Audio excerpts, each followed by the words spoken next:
Oh boy, unscripted, raw, uncut. This is how we do it. Welcome back, everybody. This is another awesome episode of the Vegans Who Live podcast, brought to you by your favorite vegan hosts. We got Brooke Sellers, aka Miss Meatless Muscle, and John Thomas. I'm so vegan I can't even say meat. The Bodybuilding Vegan. And today we got a very, very special guest. Y'all are gonna want to pop out your Instagram real quick and go search for Sexy Fit Vegan, aka Ella Majors. We have her on the podcast. And Ella, did I say your name correctly? You did, actually. That's it's awesome. Not Magers, it's Majors. All right, cool. I've heard other people say it, so I was pretty confident. So, all right, we got no script. We're just gonna rip it and roll. I think we alluded to this last time, Brooke, and then we weren't even able to get this episode started, but we had a question. Oh, yeah, question. Yeah. So we've got a question game for everybody. Both of you. Okay. Oh, for all of us. And then I'll ask Brooke her own question. Yeah, so let's jump into that. Okay. We'll get into your background in a minute. I'm not totally sure when this episode is going to air, but Halloween is coming up very close. So I'm curious what your favorite vegan Halloween candies are.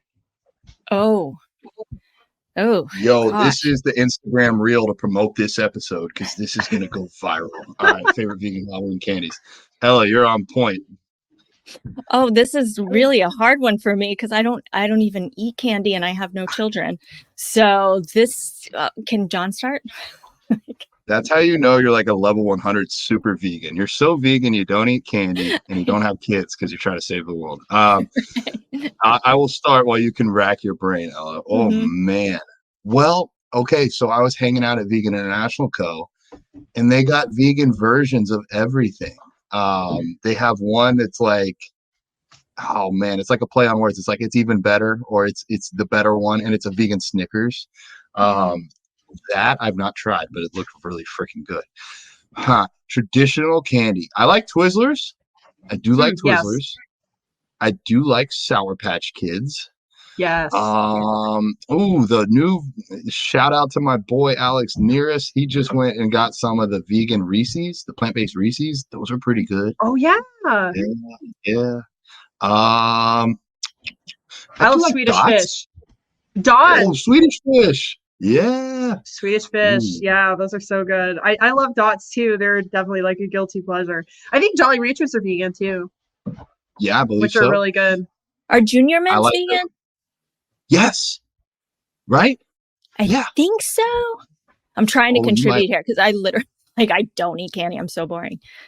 Junior Mints, I would forget about them, but every time I see them when I'm trick-or-treating, I'm getting them. I love the Justins. The Justins peanut butter cups. Yeah. Oh yeah. Justins are top notch. Reese's, you can go somewhere else. Justins are way better. And they're kind of healthy. They're like an Ella style candy. That makes sense. Yeah. Or do you say Justins or not? Or not Justins, they have the dark ones. Junior. Oh, the dark? Yeah, I don't are all Justins vegan? Oh no. They have gelatins. Okay. Gelatin. I was thinking that might be the case. Thanks, Sean. All right, there's something that's vegan then. All right, or I've been a bad vegan. A lot of the fruity ones are like accidentally vegan, I've noticed. It's kind of like the chocolate is when you start getting into murky waters. But okay, so everybody can answer. What about Halloween costume? Are we doing any Halloween costumes? Man, I don't know who to go as, if I'm being honest here. People are like, go as the Hulk. And I'm like, the only thing that I got of the Hulk is like size. That's it. Like, I don't know. What could I do with a beard and I thought of this with Sean. Sean knows. I could dye this thing red and go as a god of war, or keep it green and go as the vegan god of war. There you go. Yeah. Do you know what I like that one? Yeah. I do like that. Zangief, says Sean. I don't know what Zangief is. Maybe that's him. I mean, you could really do anything, because that's kind of what I did with my Princess Leia costume. I was like, if Princess Leia lived, like in a galaxy where Princess Leia lives, this is what she would look like, basically. So, I mean, you could pull off anything and then just kind of like add your own little spice to it. I like the dressing up the dogs sometimes. Oh yeah. I don't do the party thing anymore very much, but I've got a grate and my last dog wore it, but I think Fiona might wear it too. She's got a motorcycle jacket, vegan leather, of course, and the doggles, and we'll go riding on my scooter. That could be fun. Aw, So that's cute. cute. I need a picture. And Yeah, Brooke, you could a create. sombrero. I found him a sombrero at Walmart. So he's been kind of like I don't even know what that would be, but it was just cute on him. And then one year I made him a zebra because he's black and white, and he hates it. He absolutely hates it. Like he just despises me, and he won't even move. He just like stands there and like looks at me. Then one year I made him a unicorn, and that was by far my favorite. I like that. I'm gonna go there. I don't know if this is PC or not, but his name is Chief. You could dress him up as like an Indian chief, like a Native American chief. Yeah, I could try to find that. Oh, well, sorry. My brain's all over the place right now. You guys have like unlocked something here, something that should probably be buried away. You could dress him up as the dog from the Grinch that goes as the reindeer. Oh, yeah. Yeah. That'd be cute. Yeah, that'd be cute. And then you could be the Grinch. That's no. I could be the Grinch. You could be like the Hulk Grinch. Actually, somebody was going to pay me. I think they said like $200 a day to dress up as the Grinch. And I think Thanos. The hair was Thanos. Yeah. Thanos is pretty jacked. I'll be a green Thanos. That could work. I snap my fingers and half the world goes vegan. Just like that. Why stop at half though? We won't go there.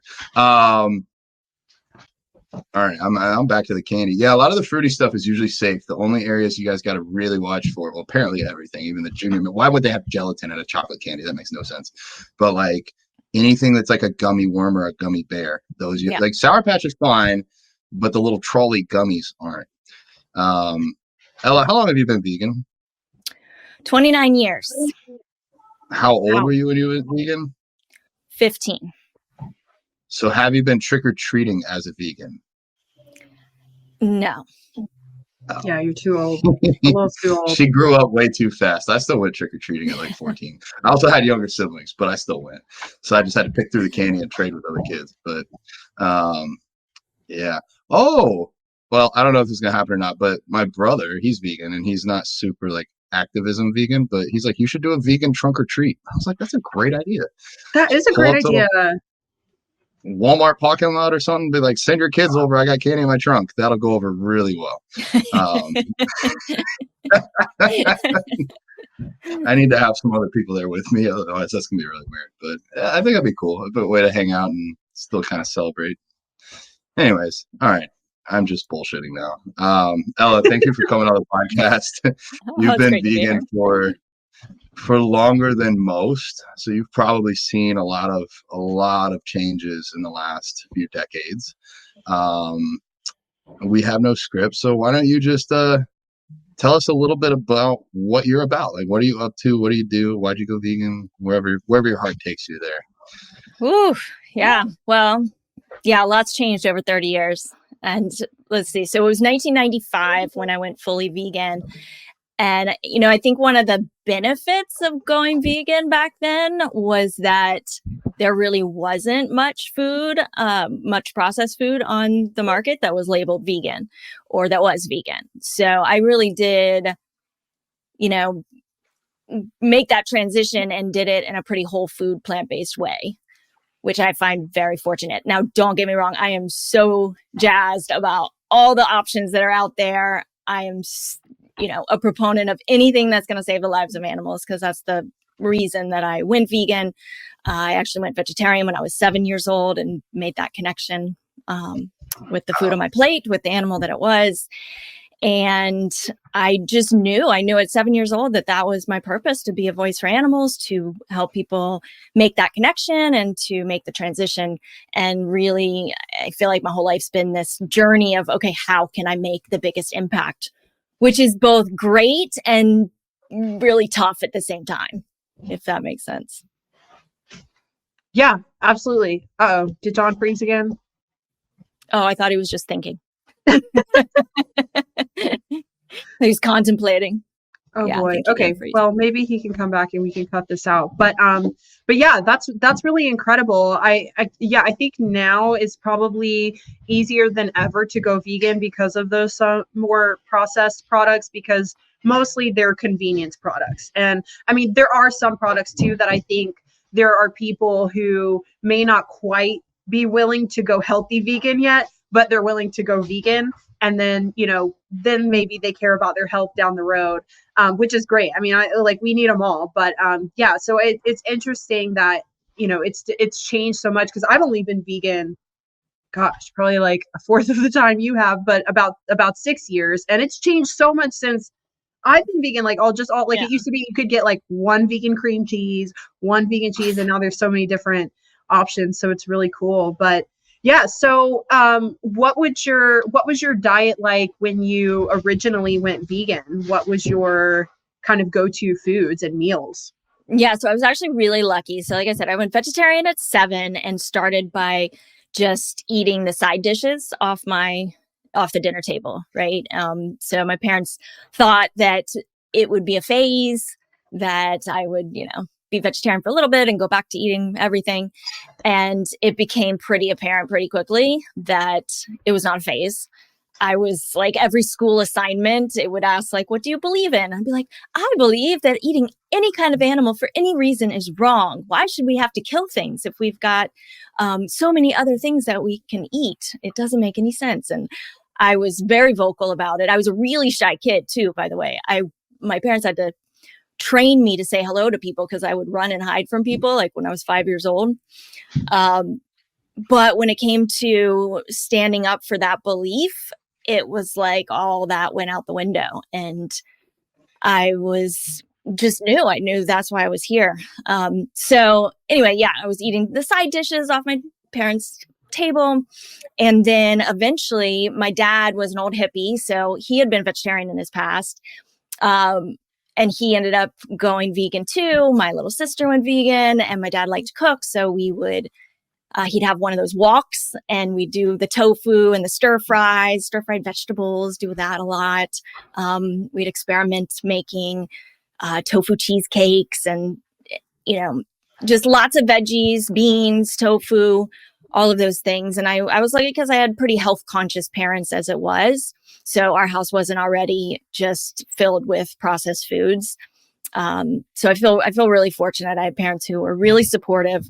I've always been really strong-willed. So my mom jokes about how when I was 2, I would not let anybody put on my diaper. Like, I insisted on putting on my own diaper. I was also potty trained in an outhouse. Fun fact. I grew up in a little log cabin for the first 4 years of my life, and we had an outhouse. We didn't have indoor plumbing. So yeah, I grew up kind of rough and ragged there. But we moved to Chapel Hill, North Carolina, and it was a pretty progressive town, but I don't think I knew another vegan, growing up. And then say again. Sorry, I believe I'm back now. I heard everything you said too. My microphone was fighting with my webcam to speak, and then it just kicked me off. But okay, I'm back now. That's incredible that at 2 you're trying to put on your own diaper. At 7 you went vegetarian. That I can kind of relate to that. Like, I remember throwing a tantrum at 4 that my dad was cooking fish. Like, I saw the fish dying, and that freaked me out. I also remember like crying because my mom beat me to the door once when I was like 3 because I wanted to be faster than her. And she wasn't racing, and I still lost, and I made her go back to the car and restart. Like, so I think I see the strong-willedness from such a young age. And then, sorry to jump back in, I just wanted to make sure that I was on. Being the only vegan that you knew, I can also relate to that. I didn't have social media at 13.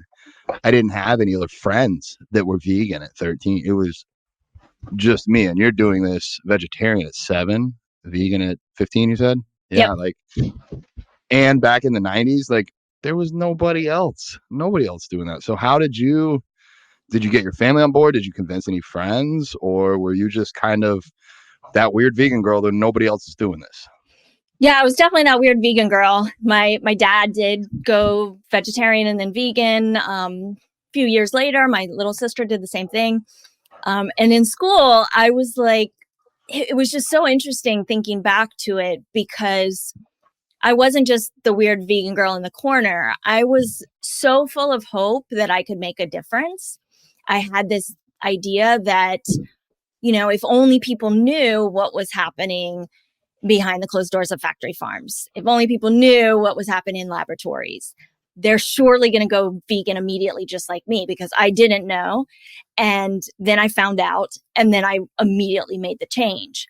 So I was really full of hope and really positive, even though I was also really connected to all the suffering taking place in the world, which was really hard. But I felt empowered that I could make a difference. So I'm in 8th grade, you guys, and I had PETA sending me, buttons, the buttons you pin on. I had the Boycott L'Oreal campaigns going on. I was handing out flyers to kids in school, getting them to wear the buttons, and I was leafleting, I was protesting, I was leading protests before I could even drive a car. And bless my parents' hearts, they would drop off their 15-year-old to sit in a cage on the side of the road, because I would organize protests, and I'd have a cage because I wanted to demonstrate the conditions of animals. But I did it all with it wasn't like from that angry standpoint that a lot of people feel. It was more this, I have a responsibility to tell people the truth. Do you know what I mean? I do now. And I am further impressed with you the more I get to know about you. And I think that people have no clue how hard it is to do what you did. And I know you were probably just doing what you felt was right, or the bare minimum, or following your heart. But let's be real here. At that age, to have that confidence and that moral compass to do whatever's right, no matter how many people judge you, that's very, very hard to find. I was not that weird vegan in the corner. I was just that kid. I didn't tell anybody. I didn't tell hardly anyone I was vegetarian. I told my family. I got my brother and sister to go vegan, parents to go mostly vegetarian, but like, I didn't tell other people. I didn't want other people to know. I didn't want to be judged. I didn't want to be bullied. I even knew people into my early 20s that only recently found out via social media that I'm vegan, and they had known me for 4 or 5 years. So I'm just impressed as hell. I cannot imagine what it must have been like to be your parents, because they must, on the one hand, know that you're following your heart and you're making a difference and you're being probably like the best offspring that any parent could want. But at the same time, that's scary for someone that's going to be so much putting themselves out there and like somewhat literally in harm's way in a cage on the side of the road to get a point across. Wow. That's just you and Robert Cheek, inspiring as fuck. I will say it. Like, that's really, really cool. I was not like Robert's like my twin. We are the same age, been the vegan the exact same number of years, went vegan in the same year, everything. Yeah, like freaky. Blonde. It is freaky. We're gonna Sean and I got the Vegan Foodie Fest coming up January 25th in Miami. I want you and Robert to be on a panel, the vegan twins. Like, we'll put you guys together and let you guys talk from a male and a female perspective, and that's really cool. That's really cool, dude. I'm off script and like I'm just like in La La Land right now, because I just can't I can't fathom how strong it must have been to do that. I was bullied as a kid, and I didn't speak up for a very, very, very long time. It's easier now that I have a bit of a platform in this size and all these other things to like kind of hedge my bets on. But to be a 15-year-old running to protest before you can drive, I just can't even fathom it. So that's amazing. The animals are lucky to have you. Thank you. Yeah, and it was hard because I, once I really figured out that most people weren't ready to know, didn't want to know, that was quite the letdown in a really big way. And I took that really hard from a personal level of like, here I am, this is my purpose, and it's not working. Yeah. When did you kind of make that perspective shift? At what age? It was probably towards the end of my last year in high school that it was like, and by the time I was 16, I was also diagnosed with depression. And so, and I was at that time, smoking a lot of pot, So my parents, my mom was, and kind of mixed up in, I was friends with everybody. I was kind of that person who was like friends with the popular kids, friends with the potheads, friends with everybody, but never feeling like I really fit into anywhere as well. You know, I was friendly with everyone, and I didn't have my fit vegan crew, you know. And I'd been into sports since I was 5, so I was an athlete and all of that. But yeah, by the time I was graduating high school, it was like, all right, I think I'm giving up on. I will never give up on my purpose, but I will shift how I'm going to go about trying to fulfill it, because I didn't feel like the direct activism was working. And so then things took a shift after college. Was it like experiences that you had while you were protesting, or people that you had interacted with? What kind of brought you to that perspective shift? Oh yeah, sure. I mean, doing any sort of protest or leafleting, I mean, the profanities, people would yell at you. There was so much anger and hate, and you know, people feel very threatened by that. And again, like I was coming at it from this standpoint of, I want to share this information. And back then there was not the internet. This information was not readily available. So we were getting, you know, boxes of pamphlets shipped in from different organizations to help us spread the word, because we didn't have social media. We didn't have Google, where you could just go and, you know, find things out. So it was very hidden. And so I was like, I just got to tell people, I got to share this information. It was very much a sharing is caring kind of thing. And yeah, people didn't want to know. They would yell at you. They would curse at you. And there I was, 15, 16, 17 years old, you know, thinking that I had this, you know, this key to helping people not only, and at that time, I also knew it was better for their health, right? My foundational reason was animals, but we were talking about how plants make you healthy. And again, that information wasn't out there. Yeah, people were mean. People were freaking mean. Yeah. People suck. People suck. People suck. I think you're ahead of your time in a sense. Like, imagine like if you were 500 years ago trying to promote veganism, it'd be hard to get people on board with that when they were still okay with slavery. And now, like, you're with this information, you can see that it's wrong for the animals to die, but you can't. At 15 in your age, probably the best way to show slaughterhouse footage would be like a VCR. Like, that's probably if it even existed. Like, what are you gonna do? Carry that around with you and like hope somebody, like, not easy. Nowadays, it's so easy to be an activist. Anybody can get online. Anybody can just pull up a YouTube video on their smartphone and show somebody what actually happens.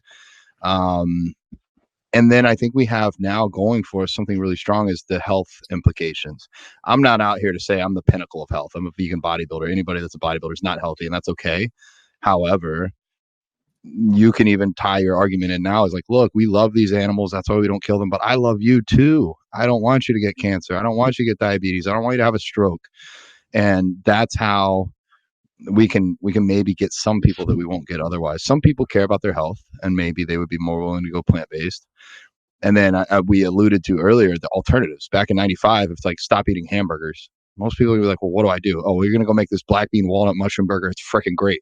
And they're like, yeah, I ain't gonna do that. That's too much work. But now throw them an Impossible Burger, and you know, maybe it's not the healthiest thing. It's probably still healthier than a regular burger, but it's not hard for them. It's just buying one different thing at the store versus another, and that wasn't available back then. So back to you being really ahead of your time, and the fact that you came to this all in your own conclusion is incredible, because I didn't. I had a friend sort of try to pressure me at 10 years old to go vegetarian, and that was what led me down the path. And then I read a PETA magazine, thanks PETA, at 13, that helped me go vegan. So like, I had some assists. It wasn't just me. You and Robert both incredible. Thanks, Sean. Yeah. So you said you were an athlete since you were 5, right? Yeah. So what kind of sports were you into, and how did that influence your future training as an adult? Yeah, so I started with gymnastics and swimming as a 5-year-old. So I think I was competing on the swim team at 5 years old, and gymnastics probably by the time I was 6. So I spent a few years gymnastics, did summer swimming through middle school, high school, did dance, did taekwondo, volleyball in high school. And then when I went to college, I got into weightlifting and hit the gym. So I didn't do any more sports necessarily until I got into Muay Thai when I was 22, but really started at the gym and got pretty addicted, as we do. Oh yeah. Yeah, you can't help it. So was that part of your new kind of strategy when you made this kind of like big perspective shift when you got to college and you kind of changed your activism style? Was it partly to incorporate like athletics and health and fitness? Yeah, exactly. So as I started to gain a really strong, muscular, lean physique, people would start asking me what I was doing to get so muscular and lean.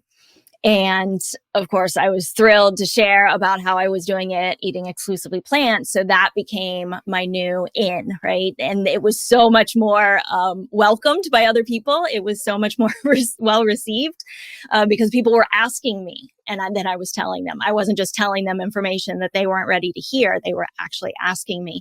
And I became a personal trainer and ran some health clubs and taught fitness classes. And so for anyone who was open and interested, I would help guide them in their nutrition and of course whip them into shape. But of course, like you were saying, John, it's interesting because the fitness industry, and it's changing now, but especially back then, it really had nothing to do with health.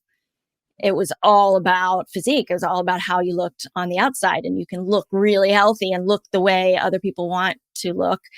And it doesn't say anything about what's going on the inside. And for me, that led me down the path of disordered eating and disordered body image. And, I was surrounded by bodybuilders, all meat eating bodybuilders.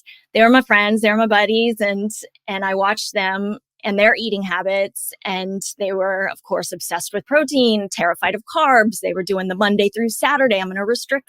I'm going to eat so clean. And then on Sunday, it's cheat day. And I'm going to have a day-long binge on freaking a whole pizza and a box of donuts and whatever. So I'm watching them do that. And then I'm trying to meet the same macro counts because back then I didn't really have a role model to follow or to listen to or to have anybody. So I was kind of paving my own way as a vegan bodybuilder. And I wasn't going for the bodybuilder. I was doing more like bikini. And that's what I competed in. But I was trying to meet the same macro counts. I was restricting, counting every calorie, tracking every macro, trying to meet the same counts. And of course, plants have carbohydrates, and carbohydrates are essential for our health and performance, and they're demonized. And so trying to do all that just sent me down the road of having a really unhealthy relationship with food in my body. When I would binge, because I didn't do the like Monday through Saturday cheat thing, I just tried to be clean all the time. And then my willpower would run out, and then I'd end up binging on things like nuts and cereal, very calorie dense plant foods. I mean, I remember one night I ate an entire jar of peanut butter in one sitting, Ooh. and then an entire jar. And of course, then I'd hate myself for it the next day. And then I'd starve myself to make up for it and spend hours on the cardio machines trying to burn off the calories I felt guilty about. And it was that cycle. And of course, I didn't want to tell anybody. I didn't want anybody to know that I was struggling because here I was. This was my new path to fulfilling my life's purpose. It was to be this shining example of health and fitness. And so I didn't want anybody to know. I thought they'd blame it on me being vegan. I thought it would give veganism a bad name. So I had all this pressure on myself in a little bit of a different way that ended up being very unhealthy for me. Well, thank you for being so open and honest, and I would say even vulnerable, because there might be a lot of people listening to this, probably not on this podcast, because most of our listeners are probably at least open to a plant-based diet, but the general public might be like, oh yeah, so you go vegan and then you have all these cravings because you're craving meat. But like anyone that's been a bodybuilder, I've worked with probably 100 people on both sides, vegan or not. I don't know if you can be a competitive bodybuilder and not walk away without some of these eating disorders. I just don't know if it's possible. I've seen it on the most disciplined, on the least disciplined, on the strongest willed people, and the people that don't already have a strong will. Like it seems like something about getting that lean almost alters your body's ever going mental state. I never really thought about food until the first time I got lean. And that was, I don't know, like 10, 11 years ago now. And I think about food all the time, even now, even when I'm bulking, when I'm cutting, doesn't really matter. My girlfriend is so smart. She's able to just pick up on me. We'll be having a conversation like right after a meal. And she's like, you're not really here right now. And I'm like, shit. And she's like, you're thinking about what you're eating next, right? Even though we just went to a vegan restaurant and had like 3,000 calories, I'm already like, so what's for the second dinner? Like, what can I work with? Whatever macros I have remaining. Anyways, I'm not trying to make this about me, but I'm just trying to say, like, thank you for being open about that, because a lot of people like yourself wouldn't. It's hard to be in that position of authority. I'm a coach. I know what I'm talking about. And I struggle with the same thing you're going through. It's weird to have the knowledge and still struggle. A lot of people just struggle without the knowledge. So yeah. Well, thank you for sharing too, because, it's important, because so many people are going through it and there's so much shame behind it. And the only, cure to that shame is to be vocal, to be able to be vulnerable, and to do it in a safe space. Not everyone's going to do it like I did it. When I shared about it, it was on my blog and I had a lot of people reading that blog. So I kind of shared it with the world when I came out with it. You share it on your podcast, but if you can just share these things with somebody that loves you unconditionally, that, can be one other person, but sharing it is really important to start to open that conversation and be able to get on the path to healing. Yeah. I just thought of it. You were vegan for a while before you competed. I was vegan for a long time before I even touched a weight.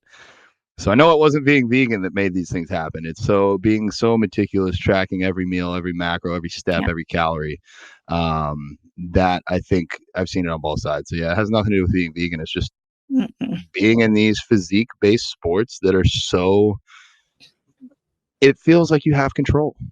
It feels like I can look the way I want to if I follow these rules. And then you start to make those rules for that time period become your rules for the rest of your life. I joked with Allie, my girlfriend, like, I wish for one day I could forget what macros were. Because even on like your cheat days, you're like, I probably shouldn't just dig into that jar of peanut butter. I know how much fat's in there. I know I shouldn't. Right. So once you can't not know, right? I'll go make some extra large bowl of the powdered peanut butter because I know the fat's lower. I'm still cheating, but I'm cheating better. It's like, I don't ever eat peanut butter. I had some the other day because I ran out of almond butter during the hurricane and I was at somebody else's house. I was like, ooh, maybe I'll try this because I need some fats and I haven't had it in months, but it's not what I'm going to pick off the shelf. So, right. It's that constant focus. It's that constant thinking about and focus, and so much energy and so much of space, mental space going into what, when, where, how much you're going to eat every second of every day. And we have a few hours of day of working out, and we've got the rest of the entire day when it could be filled with eating and figuring out when you're going to eat next and what and how much. That's why it sounds more restrictive. Sorry, I know I'm talking a lot, but with my clients now, especially vegan competitors, I like to put them on meal plans so that they don't have to they don't get options. They don't get, you got 50 carbs for this meal, plan it. Like, no, like you're eating potatoes. They don't have to think about it. There's no mental game. They just follow the plan. And then when they go to the off season, they can track the macros when they're not so food focused. But I feel like that's been one way that I can alleviate some of that food anxiety, taking the planning off their plate, literally, pun intended. For me, at my level of coaching, I don't have any vegan coaches that I can reach out to that can create me a meal plan and do it along with all the other facets of my competing. So I don't know how to fix that for myself, but I feel like I can fix that for some of my competitors. Brooke, I assume it's the same with you, right? David does your macros, not a meal plan? David does my macros, but not my meal plan. But honestly, it works for me. To me, so I was on a meal plan by a coach for a year, and but he was not vegan. He didn't really know, how to structure a vegan diet. So there was a lot of things missing, like omega-3s and a complete amino acid profile and all sorts of different things. But I personally really like macros. Like, for example, yesterday, I was able to like fit some candy corn into my macros. So for me, that works because for the longest time, for years and years and years, I would tell myself like there's good and bad foods. And so like candy corn would have been in the bad box. And it's like, you don't eat that ever. Like you have 200 calories, but no, you need to eat something with like nutritional value. Like you need to be eating whole foods and you need to eat some fruit if you want sugar. And for me, that created a lot of disordered eating, was trying to do like whole foods 100% all the time.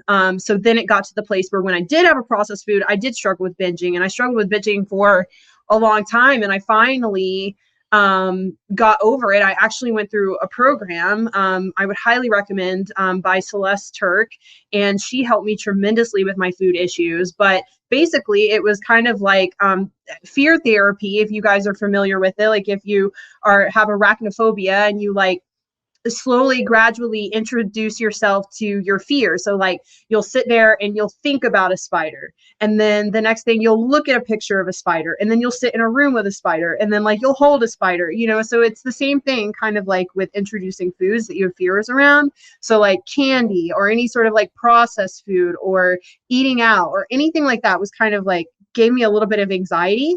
But then when I let myself do it, and I didn't go crazy, I didn't binge, I just like did what a normal person would do. Like they'd have a handful of candy corn, not the entire bag. It was like, I am in control. Like I can say no, I can stop myself. So for me, that has really worked for me. So, you know, I think it's just like, it kind of just depends. Like you have to know yourself, but like I had food issues before I ever started competing. I grew up, there was just no rules around food. And I know, and like, I mean, it's just how it is in the States, but it's like every holiday is about food. Christmas is about food, you know, Thanksgiving, it's like 4th of July, like every single holiday, it's about food, every single memory, every single event. Like you go to Disney World, it's about the food. You go on a cruise, it's about the food. So, you know, I had a lot of issues with food before I ever started competing. So macros really helped me. But yeah, you have to know what works best for you. But I do think everyone does need breaks where they're not tracking everything. And I definitely do that. And I took a couple weeks off from that myself, and it was very beneficial for me. Yeah, I think you're right. Everybody is really different and has a different relationship with food as a starting place, and everything, and it works differently. And, you know, that's one of the reasons I created just recently my emergency cravings kit. That's free for everyone to download. It really goes through the different reasons why you eat first, and then takes you through a really simple 5-step process and it's called the peace process for what to do when you feel a craving come on. So you pause, you evaluate, you anticipate, you choose, and you execute. And it gives you that framework of what to do. And all it takes is about 30 seconds of pausing before you make a choice about what you're going to eat. That's exactly what I did in that program. That's exactly, and she was a licensed therapist and everything, and she would have me. So like before I would actually eat, I'd have to stop and I'd have to journal my thoughts. Right. Yes. Why am I eating this? Is this going to make me feel good? And it really made me actually think about, okay, do I really want to do this? Because how am I going to feel after? And it's that slight pause, because I think that's most people's problem, is that it's just an impulsive decision. Like it's kind of like their lizard brain, like, oh, we're sad, eat some chocolate, that's going to make us feel better, you know? And so you're really not cognitively thinking through your food. So just being mindful about your choices is huge. And once you can finally do that before actually eating something, that's the ticket. Yeah. Right. It's like we have this urge or a craving and we think we have to act on it right away. Right. And a lot of times we're just trained, our subconscious programming is trained such that that's what we do. Like that's what we've learned to do. When we feel a certain way, we want to run and hide from your negative emotions, and you cover them up with food, or you reward yourself. Right. We were given treats as a kid when we did something good, had good behavior. So we're just trained, and that's habitual. So it's really important to be able to pause and take that step back and evaluate. My willpower for binging is significantly less if I'm high, if I've smoked. Oh, yes. I've noticed, like, I don't like to clean after I smoke, but I'll be like, all right, if you clean the whole kitchen, you can make yourself an extra hot chocolate and it doesn't count. And I'll do that most nights. So no weed for me during prep, more than likely. But a better alternative to that, like you said, I think. Well, first, I want to pause. How can they find that? What's the best way? Is it you have a link to your Yes. Instagram or start.sexyfitvegan.com. start.sexyfitvegan.com. That's pretty easy, guys. If you need that, go check it out. I need to download that for sure. It's a good I've been telling clients this. I should tell myself this. It would make a lot of sense. They're like, I'm hungry at night though. And I'm like, are you really though? Next time text me when you're hungry. And they'll text me. I'll say, go drink 8 ounces of water. Oh. If they drink the water and I'm like, you still hungry? They're like, a little. I'm like, eat a pickle. And they're like, but I don't really like pickles. I said, then you're not hungry. Right. Exactly. If you were hungry, if you were starving, you'd eat a pickle. So I do that with myself. Like, I'm like, are you really hungry? Would you eat a bowl of broccoli right now? And I'm like, right. Nope. I just want cookies. I want cookies, but I don't need them. I'm not hungry. You know, I do think though, like veganism, bodybuilding, fitness, everything aside, I feel like our society just has so many issues with food. I mean, I'm sure you guys see it with your clients too. Like, it was just, I think yesterday I saw this article about Janet Jackson. She's going on tour, and the headline was something like she had lost 50 pounds in like X amount of days just by eating broccoli. All she did was eat broccoli. And I'm like, why would they be telling people this? There's going to be hundreds of people who actually go do that because they read that. They're going to actually just go eat broccoli. So, and like, I mean, just all the shows we've watched growing up. And I remember like, you know, when magazines and tabloids were big, like going to the store and it would be like Jessica Simpson on a magazine and be like, she's gained 10 pounds. Like, oh my gosh, she's awful. Like, we don't like her anymore, basically. So I feel like our society is just really backwards. I feel like it is changing now, luckily, but you know, a lot of people have issues with food. So you don't have to be a competitive bodybuilder or anything. I mean, it's just our society. Go look at 3 out of every 4 adults in the United States. I bet they aren't vegan, but they're overweight. It's really like an epidemic, at least nationwide. And I don't know. I went to Spain back in 2016, 2017, and it was not like this. Like, the fat people were the people visiting from here. I did want to tie back in just because it's really poignant to the previous topic you're talking about, like your fears, Brooke, like how people can combat them. So I was at the Vegan Foodie Fest this last weekend, and this guy came by, and he's never tried anything vegan. He said, I said, walk with me. You let me film it. I'm gonna film you eating a cinnamon roll, and you were gonna lose your mind. So him and his friends came, and he ate the cinnamon roll, and he freaking loved it. He's like, "Oh my god, this is good." And we started talking for a bit, and then we started talking about tattoos. He's like, "All my tattoos mean something." Well, except for this one. This one's kind of stupid. It's just a spider. And I was like, "Okay, why'd you get it?" He's like, "Well, I'm scared of spiders." I said, "Dude, that's fucking awesome, man. Like, just leaning into it." I bet, like, with that mindset, if you're scared of something or don't want to try it, and he was willing to try the vegan cinnamon roll, like, that's a man willing to change, willing to embrace hard stuff. So I don't know, your story about how you can get acclimated to spiders didn't say tattoo one on your arm, but I thought that was interesting. That's good.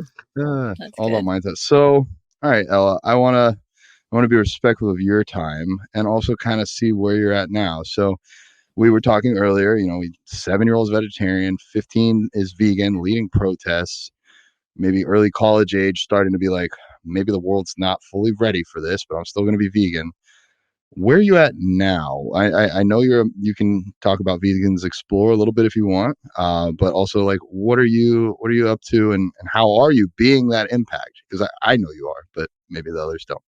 Yeah, good question. So I ended up I founded Sexy Fit Vegan, the brand, in 2013. And that was, it was just that I was going out to restaurants and people actually knew what the word vegan was. And I felt like it was time to bring it back, but to bring it back in a really positive, mainstream kind of way. And this was, you know, at a time when it was still like, okay, if you think about marketing and all, at that point, I was just personal training, teaching classes, and sex sells. So sexy, fit, vegan sounds like a winner to me. I had no idea. But I was living in Miami. I was 33. I was having a great time. And I wanted to show people you can live your life. You can have a blast. You can be super fit. You can have fun. And be vegan, that being vegan isn't a sacrifice at all. I wanted to break the stereotypes that were still out there, that vegans are scrawny or they're hippies or they're, angry up on their soapbox. And not to say there aren't all of those types of vegans out there, but it's not the way to be a vegan. And I wanted to own the word vegan, and people were like, "Oh, maybe you should say plant-based, maybe you should go that route." And I was like, look, I am vegan. Like at my core, I am vegan. I am proud of being vegan. And I want to be this positive inspiration around that word. So that's why I went with vegan. Very few influencers or whatever out there. Created a website, started a blog, got a lot of recognition at first, got in some mainstream publications like bodybuilding.com and Shape Magazine. I got approached by a publishing company who wanted to do a book with me.